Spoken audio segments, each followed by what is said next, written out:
Oh, it's great to see you again after all these years. It's wonderful to be here, Yeah. Professor Nakahara.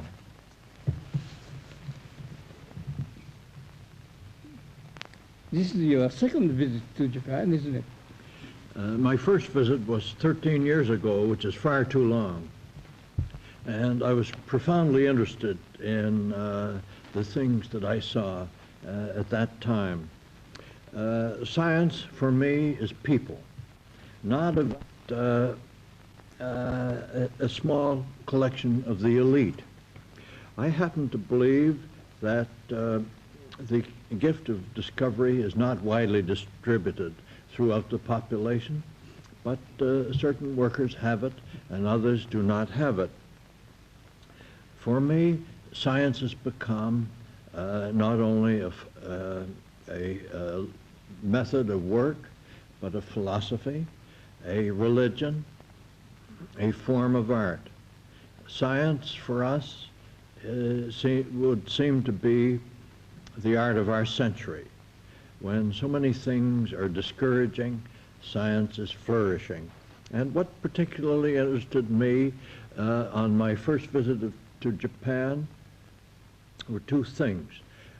First, there was a interesting and important work of Professor Waro Nakahara to which I shall refer a little later. And second, I was greatly stirred to visit the School of Medicine of Tokyo University to see where great Yamagiwa had worked. The pioneers of science mostly have been creators of new methods. Yamagiwa was one of 4 or 5 people who have contributed in a massive way to science. It may be of interest to recall to the Japanese people why was Yamagiwa one of the greatest of the Japanese of all time.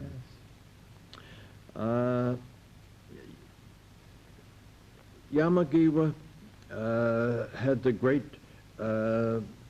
talent in research to make his work simple. He obtained tar from the chimneys of Japan. Tar is that black stuff that lines the opening Yes. of a chimney.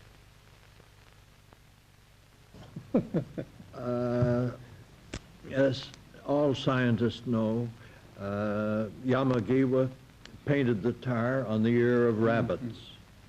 And he said, my experiments were very simple, but it took great patience. To paint tar on the ear of rabbits 2 or 3 times a week for 5 months or longer. I thought that the reason that the Yamagiwa experiments were so important was this. First, a high percentage of the rabbits, as everyone knows, developed tumors of the ear. No rabbit develops tumors of the ear without the application of chemical substances, such as tar.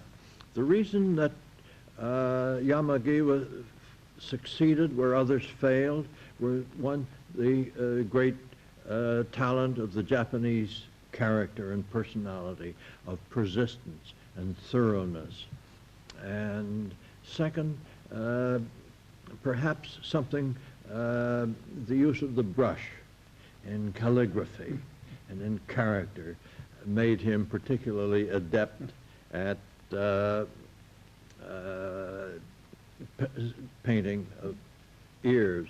But don't you think that the Yamagiwa discoveries were of profound importance? Certainly it was. But at the same time, I wish to add some little obscure fact that Professor Tsutsui of the Chiba Medical College had reproduced work on mice. And mice, you know, are highly susceptible to skin painting on the tar. And that's where the tar cancer became very popular. It took so long with rabbits, but with mice you can accomplish it in a much shorter time. And that's the reason why British workers took up the purification of tar and also to look for other carcinogenic hydrocarbons. That is because they noticed the Tsutsui's work, which made things much simpler. It didn't take much time. Our interest in the production of cancer by tars, and let me emphasize again that cigarette smoke is full of tars. Cigarette smoke causes cancer. We say this to the people, please people, stay away from cigarette smoking. And we hope that sooner or later that will be accomplished.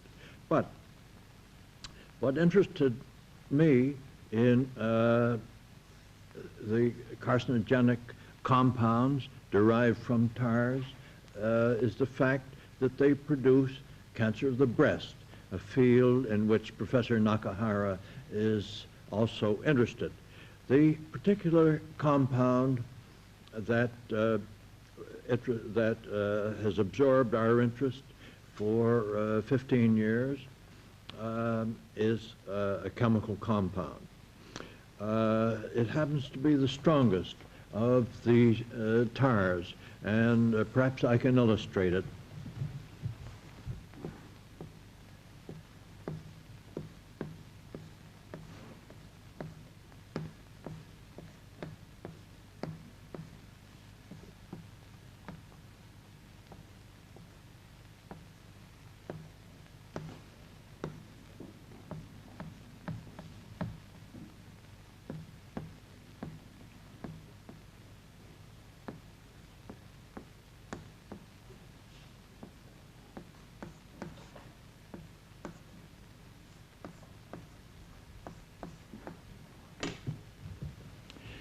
This compound, which is known as 7,12-dimethylbenzanthracene, grew out of the work of the British workers, namely Kennaway. This compound is known as DMBA, and this, as you see, has a Chinese meaning, namely Dim, fires, and Ba, namely 8. When you give Dim Ba, which also occurs in cigarettes, to a rat, it lights 8 fires.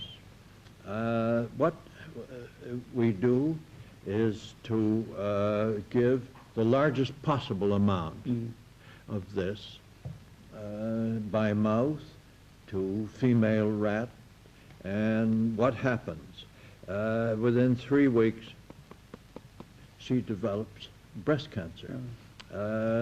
Now the dining table has entered the problem of breast cancer. Mrs. Mouse can say, "Thank you for the dinner. It was really delicious. I have just started breast cancer by the contents." One of the great interests about this is that, as you see, the compound is full of electrons. Yeah.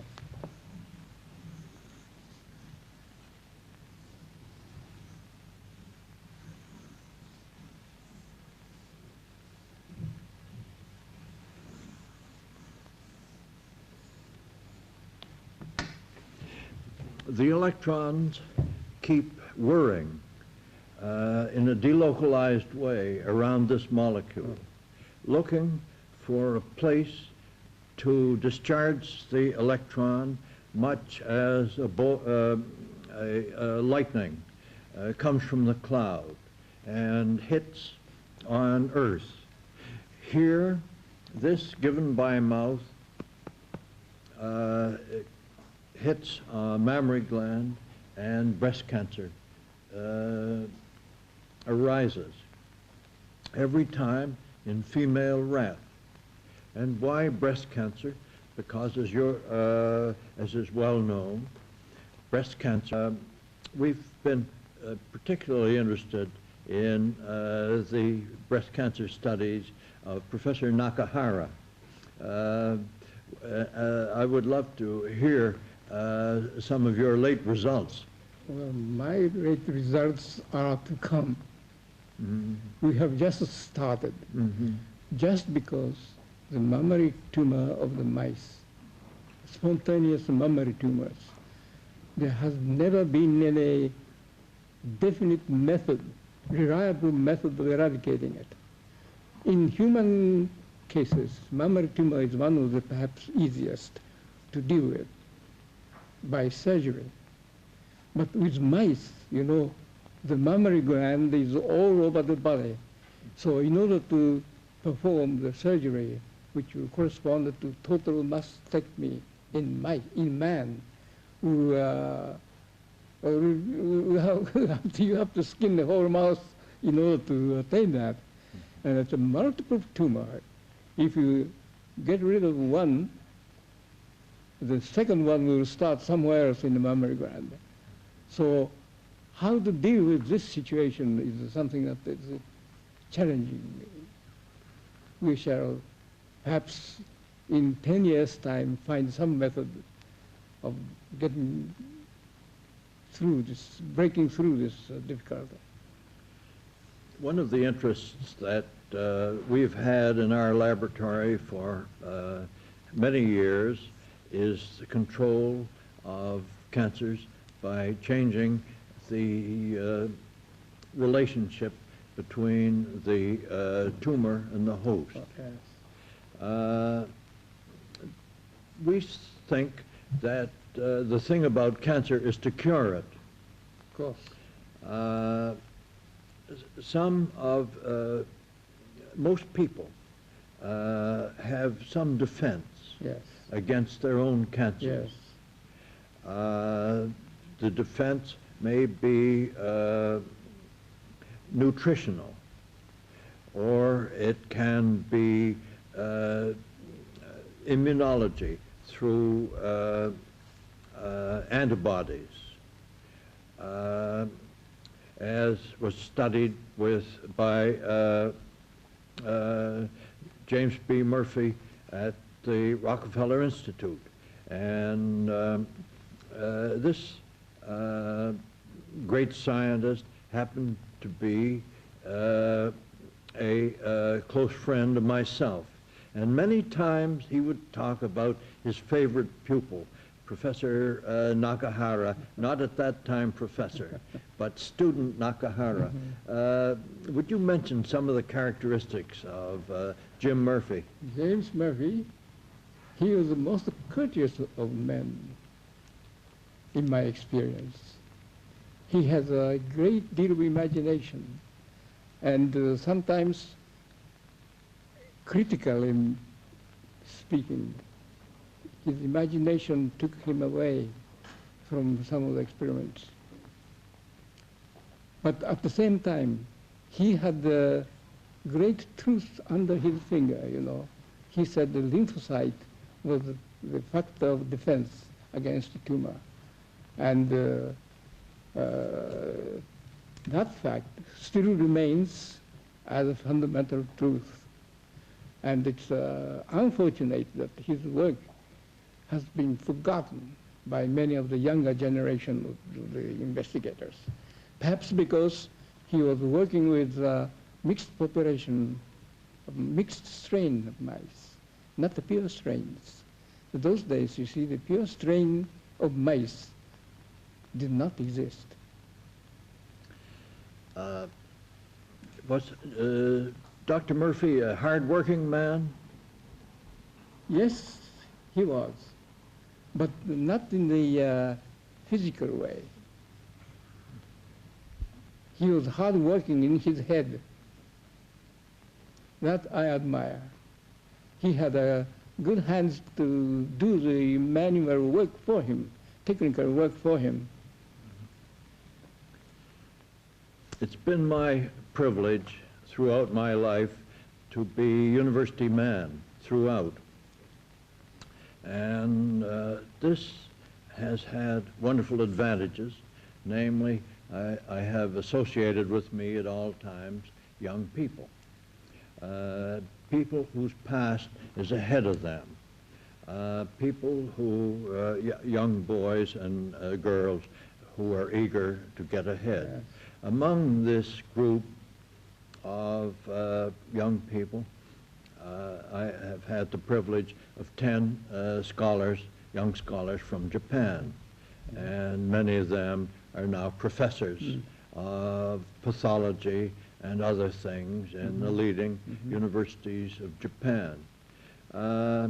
Naturally, being entrusted with the guidance of such highly talented young people who were the elite of Japan youth sent abroad to study in some place so that they could carry some new ideas back to the homeland.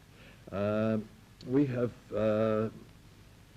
been examining creativity and how does it come about. In my laboratory,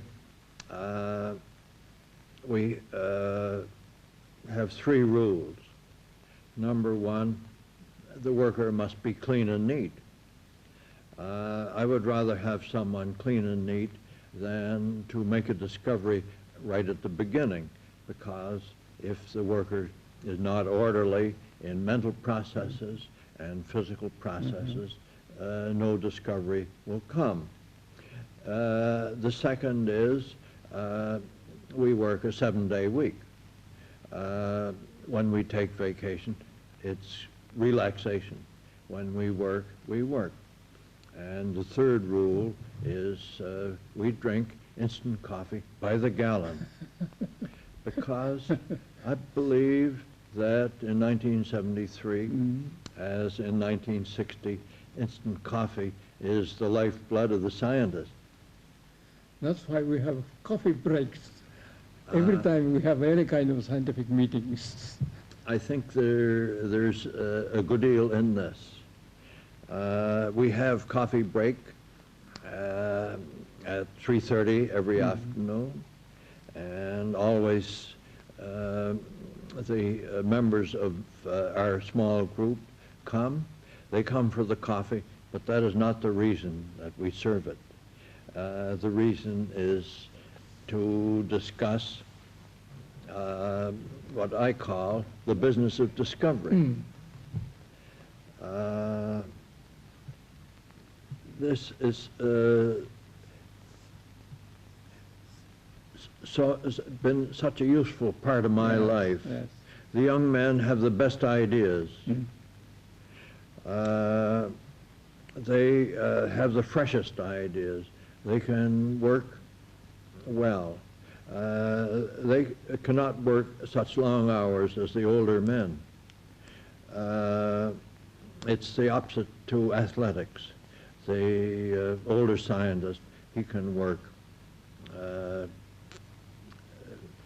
10 and 12 hours a day. We used to discuss science over a cup of sake. You know what sake is? I do. Sometimes that stimulates the thinking machine in people, and some people may bring out something that he wouldn't be able to bring out while he was sober. It liberates inhibition. Inhibition. You see, everybody has some kind of inhibition, and to get rid of all the inhibitions wouldn't be appropriate, because God knows what they will do. But to have inhibition all the time, we need de-inhibitors from time to time. The thing that I try to promote in our laboratory is friendship. Everyone is a friend and a trusted associate, trying to help the other one. I think there must be something wrong with our laboratory because since we've been operating for 40 years, I never heard any anger, no sharp language. Occasionally, one of the young men will say, Mr. A or Miss B are working on my problem. But the answer to that is there plenty of science for all of us. And if they want to work on your problem, let them. And then you take a different facet of the problem. Yes. This way, one realizes that cooperation is essential, and one soon develops the spirit.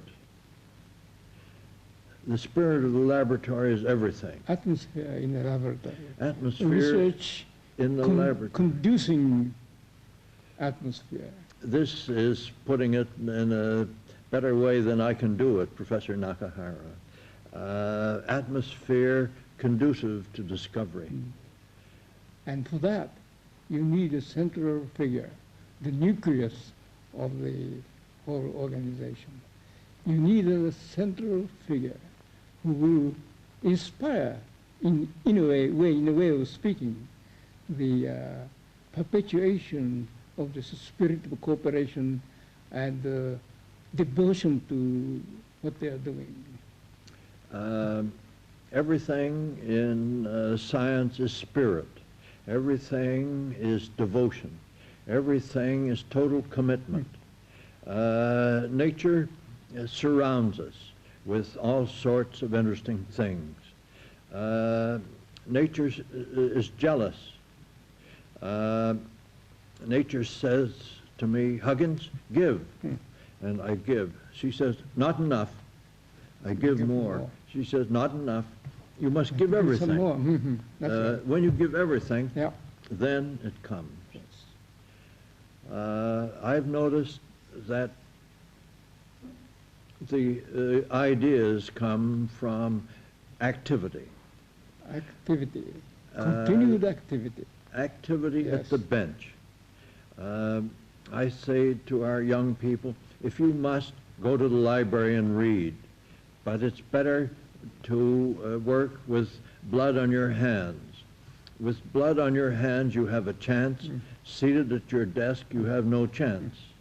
With activity at the bench, something can be done. Spending the time with dusty volumes, one does not get the ideas there.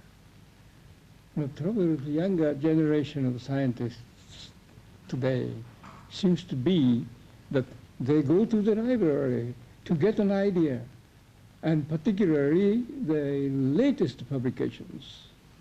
They won't go back over 1960s for their information, and they plan their work on the basis of the facts that they learned from the few papers that came out during that short, very recent times. And that makes a kind of a current of work running toward one special direction. And such people lose sight of the fact that generations of people before them had worked hard in order to build what little we do know. That's very important, I think.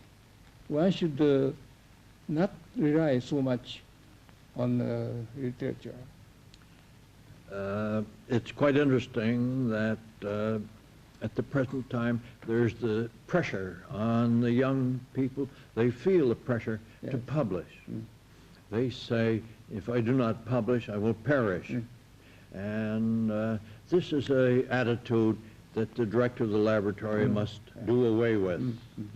Better to publish one small paper containing what we call shinju than to publish books.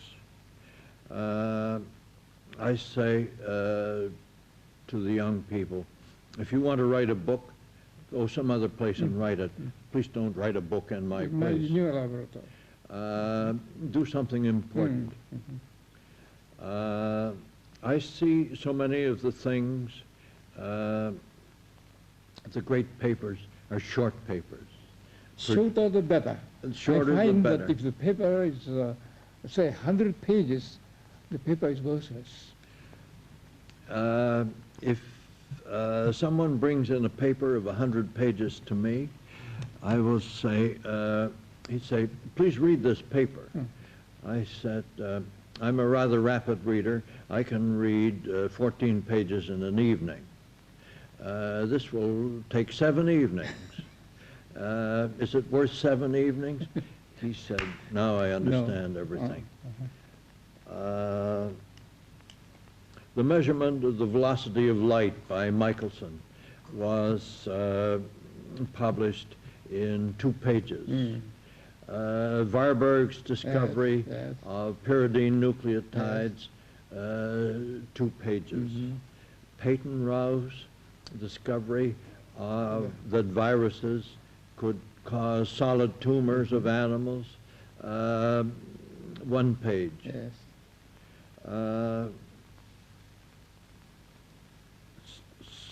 This is important to keep the work simple, to work at it continuously, to keep thinking about the problem, and then when it is finished, to publish in a brief way.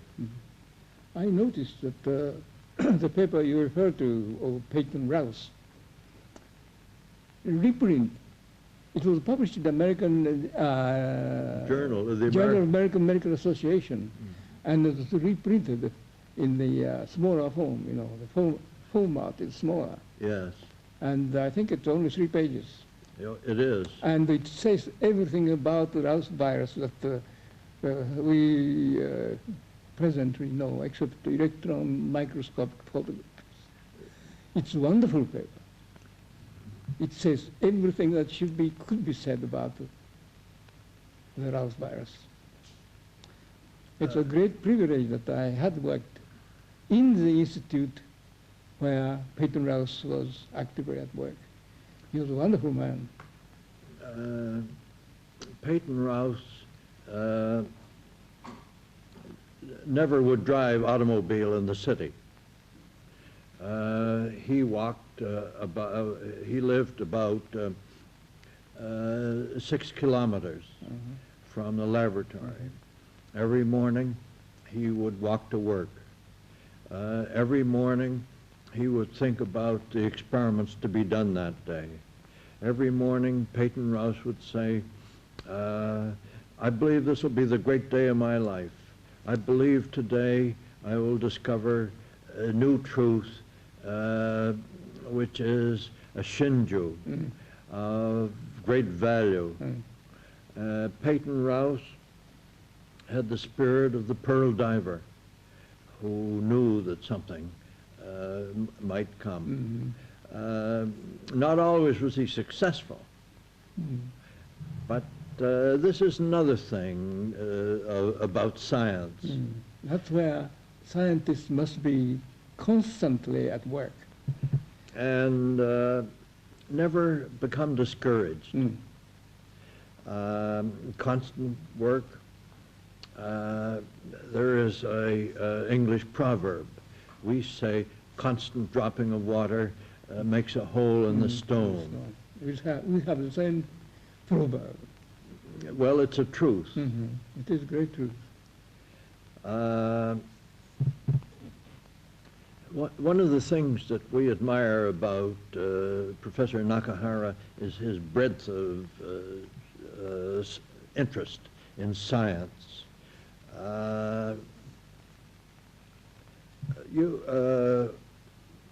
I teach the students that you were trained in biology department. Yes. Where was that, Professor Nakahara? Ithaca, New York. That is Cornell University proper, not the medical school. Mhm. And were there distinguished teachers at that time? Well, I didn't think much of them. Mhm. But one of them, Professor Sumner, received the Nobel Prize for his crystallization of catalase, I believe. At that time, of course, I was a little student, and I didn't know much about anything, as I do not know either today. But I didn't really think that he would amount to a great deal. You can't tell what happens to people after a constant application. Also, you can't depend too heavily on the opinion of the students. No, not at all. Some of the, when I was a student, the most popular professors had great color, magnetic, big, strong, healthy men, dominating men, and we thought they were wonderful. 10 years later, no good. Some of the others were like Yamagiwa, a silent man, unable to dominate a flea with strength of personality. All they could do is read nature's book and write it simply. These are the people who have survival value. I think so. And the opinion of the student after 10 years is this quiet man who had the wonderful teaching, although devoid of great personality, was of more value to me than the flamboyant salesman. Popular scientists. And what is cancer research? Do you believe that it is desirable to have an army of people, say 50,000 people of Japan, say working on cancer? Some people may not agree with me, but I believe that real work, real progress will be made only by just a handful of men. Just by increasing its budget and increasing the size of the staff is not going to amount to anything. That may be rather poor thing to say. But I do believe that you have to have few men, of course, and the necessary, minimum necessary amount of fund and minimum necessary amount of equipment and space and all of that.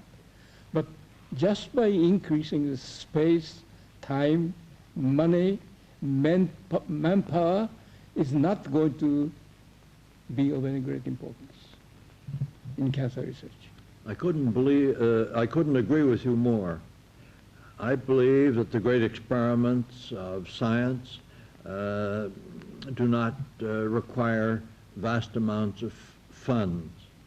I think that a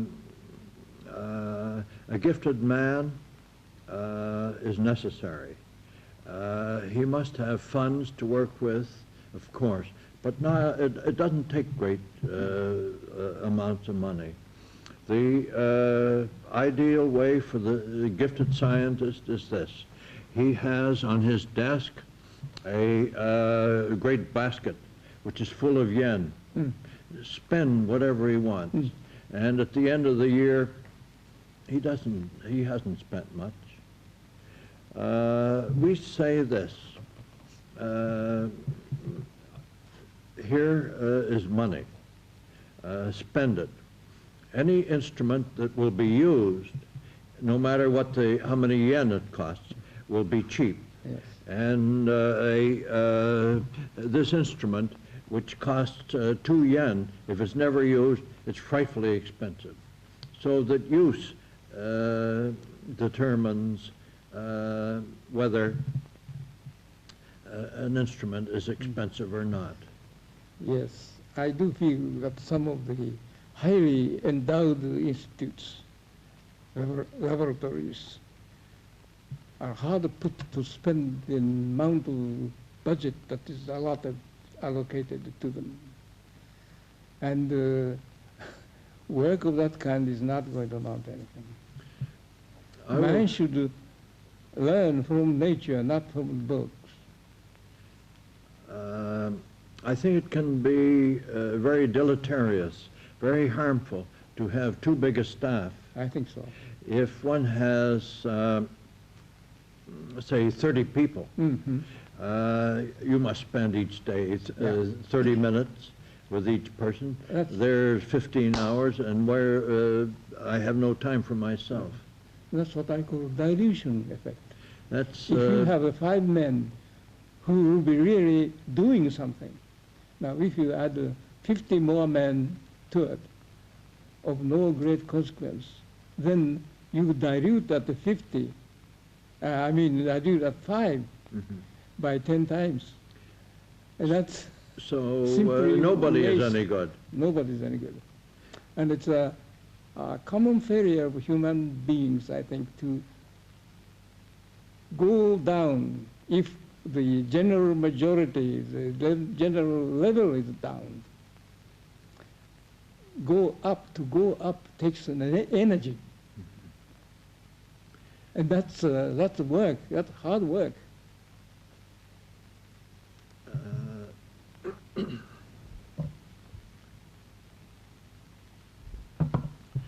I think, let us talk about the critical mass. How many are necessary for an experiment? I think one man alone does not do well. No. I think he has to have someone to talk with. Yes. One learns not only by observation, but by telling his experiments. Yes. One relates his experiments, and the sound of his voice comes in his own ear, and he said, I can see a mistake I'm making. I think that in science, very often, the biological science, it's valuable to have as an associate a pretty girl, because they follow and do not lead. The value of the young lady in medical research or any sort of research is vast. It is of tremendous importance. Science is not masculine only. There is an important place for women. Often I've thought that the critical mass is 2, one worker and one assistant.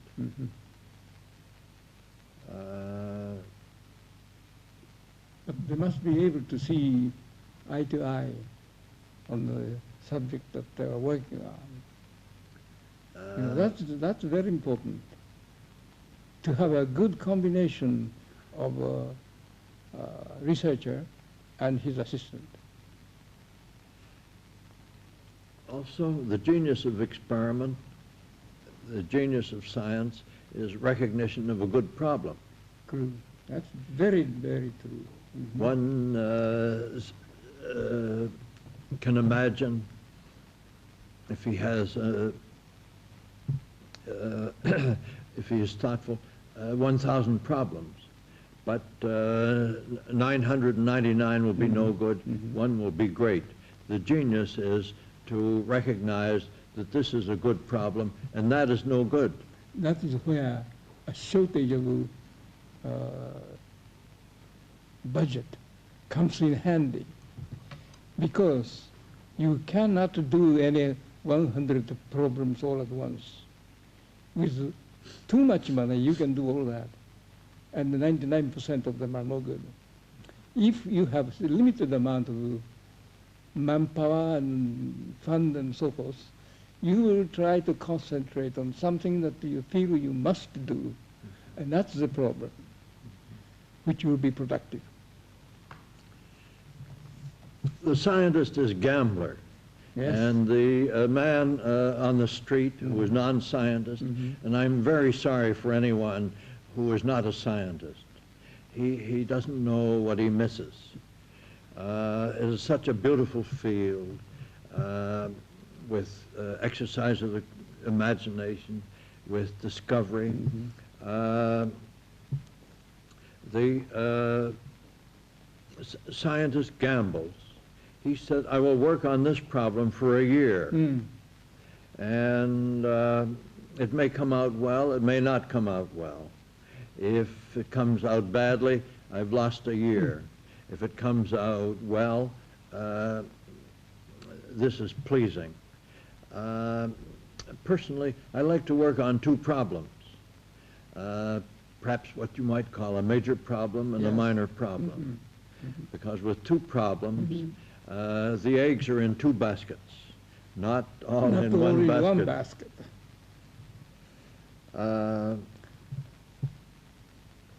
So some diversification, I think, Yes. is desirable. Yes. Now, what about cancer research? Do you have to study cancer cells to do cancer research? I don't think that for a moment. For good cancer research, you have to have expert researcher on the fields that are closely related to cancer, but not cancer itself.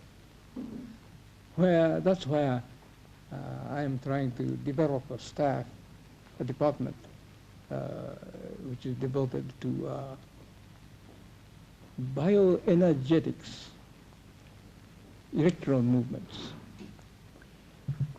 I'm interested also in the conventional molecular biology. You have to know something about the DNA, RNA, transfer RNA, and so forth. We need all those experts in order to have the rounded out real cancer research. In short, you need a pure biologist, you need a pure physicist, even mathematicians, who is not particularly interested in the cancer cell itself. I think so often about Professor Waro Nakahara, who is famous among scientists for work that he did as student Nakahara with the butterflies, with entomology. This I call cancer research. You may correct me if I'm wrong, but there the nucleus of butterfly glands is abnormal and full of nucleoli. Why is this? I'm sure that it must have something to do with cancer research, and that's what the people in cancer research say. For a long time, for some years now, cancer research has been in the possession, not entirely, of some strong-minded people. Yes. They say virus is the single sole causal agent, causative agent of cancer. Well, of course, that's nonsense. Nonsense. Absolutely nonsense. It's a very important field to study, viruses. As Peyton Rouse showed, viruses caused cancer. As Yamagiwa showed, chemicals cause cancer. So that one must attack the cancer problem broadly. I hold that cancer is a false code, a false genetic code. and that the code affects certain parts of the chromosome called chromatid. Yes. Study of chromosome and chromatid from any direction, this is cancer research. Yes. I would say 1973, having studied cancer now for many decades, that abnormality of the chromosome of a characteristic sort Yes. is cause of cancer. In the meantime, the characteristic part of the chromosomal or gene changes in cancer cell has never been defined. Though we feel that there must be something wrong with somewhere in the genome of cells, but I rather think that in human cancer there will be no such thing as a single cause of cancer. And strong carcinogenic substances such as tar components and my pet for nitroquinone alongside, such things does not exist in our real physiological mechanism, physiological surroundings. And it's the additive effect, or summation effect of great many of those very weak carcinogenic factors, which brings about the cancerization, full cancerization of the cells. In my opinion, a great revolution in cancer research is going on in the leukemia field. Yes. In 1962, two scientists in Philadelphia found that one of the chromosomes in a certain form of leukemia called myelogenous leukemia is defective. This is called PH1 chromosome, namely Philadelphia 1 chromosome. And when they look at the cytogenetic architecture of a cell, and if they see that chromosome number 22 is abnormal, they say this comes from a person with chronic myelogenous leukemia. This is important. Another thing of great importance was a discovery of Professor Sugiyama, a pathology man in Kobe University, who found that in a certain form of leukemia that we call Sugiyama leukemia, instead of 2 chromosomes, there are now 3 chromosomes. And if you see this effect, this trisomy, you can say this is Sugiyama leukemia. At the present time, then, the ideas of Professor Nakahara are coming to the surface, that there is typical changes. In leukemia, these are morphological changes. In another disease, let us say, breast cancer, they will be characteristic changes, but biochemical changes. The disturbances in the chromosome need not be visual. It can have a chemical defect to be characteristic. Yes. That's one great point that's been developing recently in this country also.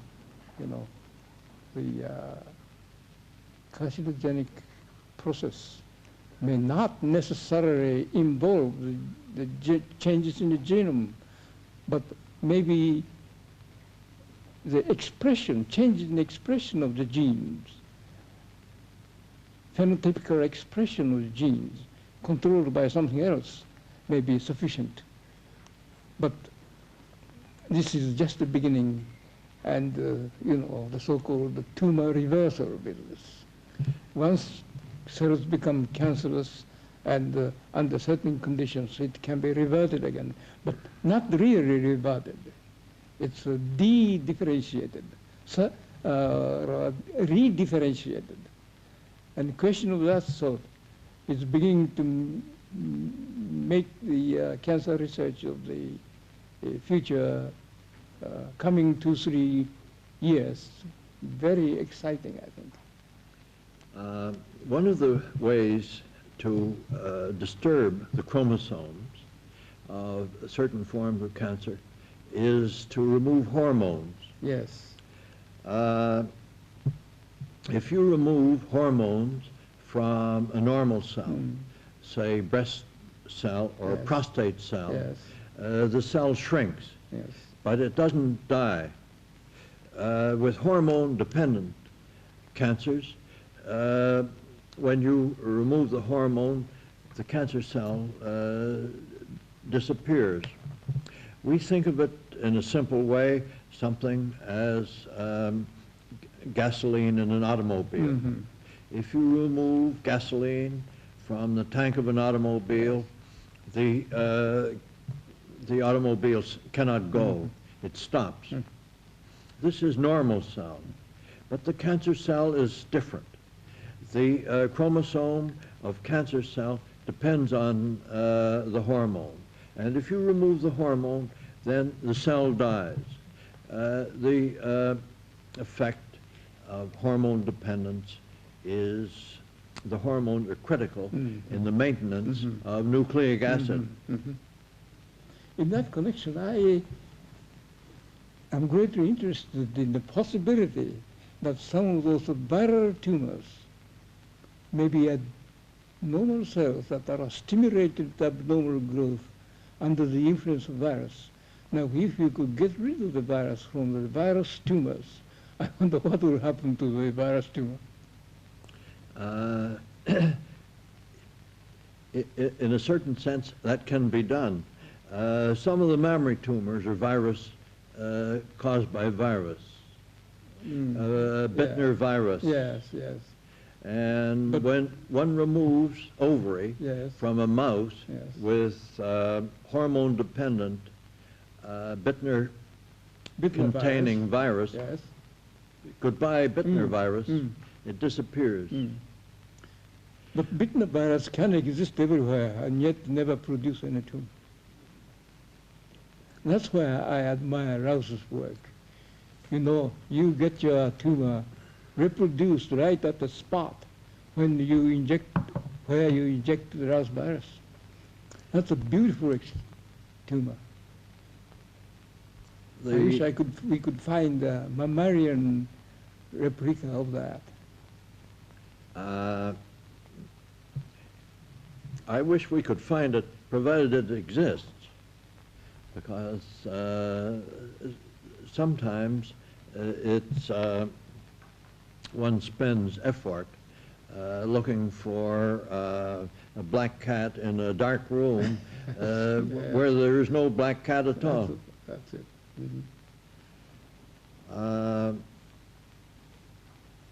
That's why I often wonder, you know, the recent development in the Burkitt's lymphoma and so-called EB virus. Now, it seems to work beautifully in the case of birds, you know, in a Marek disease, poultry disease, Yes. where the route of infection and so forth can be all traced, and you can produce a vaccine against that, and it's very effective. Marek's disease is actually under control now. And we find the same virus in mouse, rats, as well as in man, and the things doesn't work that way at all. Why is things so easy with birds and so difficult with mammals? That's one of the puzzling things that is bothering my head all the time. Of course, when one works with man all the time, Yes. these things look simpler and easier, it seems to me. I've had a great privilege in my career. The first half of my life, I was surgeon, and I loved that, studying cancer of man and making it grow, making it Yes. disappear. Then the second half of my life, I worked with animals, and that's entrancing too. Yes.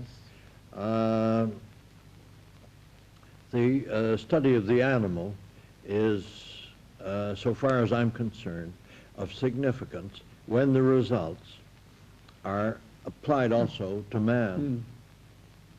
Because that's the raison d'etre of animal experiments, actually. I wouldn't quite agree entirely because in any role of science, if the results are elegant results are an end in itself. Actually, we know now how to extinguish breast cancer in man, prevent it. Yes. The methods that we have now are hormonal in origin. Yes. And they've been of great significance. There is now the contraceptive pill, Yes. steroids, where a woman takes the pill 20 or 30 days each month, and fertility does not take place. Surprisingly, in these women, there has been a greatly reduced incidence of breast cancer. That's so. I say this, endocrinology is far too important to be entrusted to the patient himself. We say war is far too important to leave that to the generals. Endocrinology, the man now produces one day too much cortisone, the next day too little. Sex hormones, too much this month, too little next month. I think that the day will soon come when hormone modification is carried out just as vitamins are today. I don't doubt it. And I'm sure your own work will be a most rewarding starting point. Now, allow me to say that it is a starting point.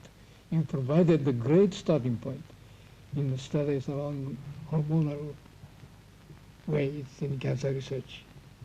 Thank you. I think our time is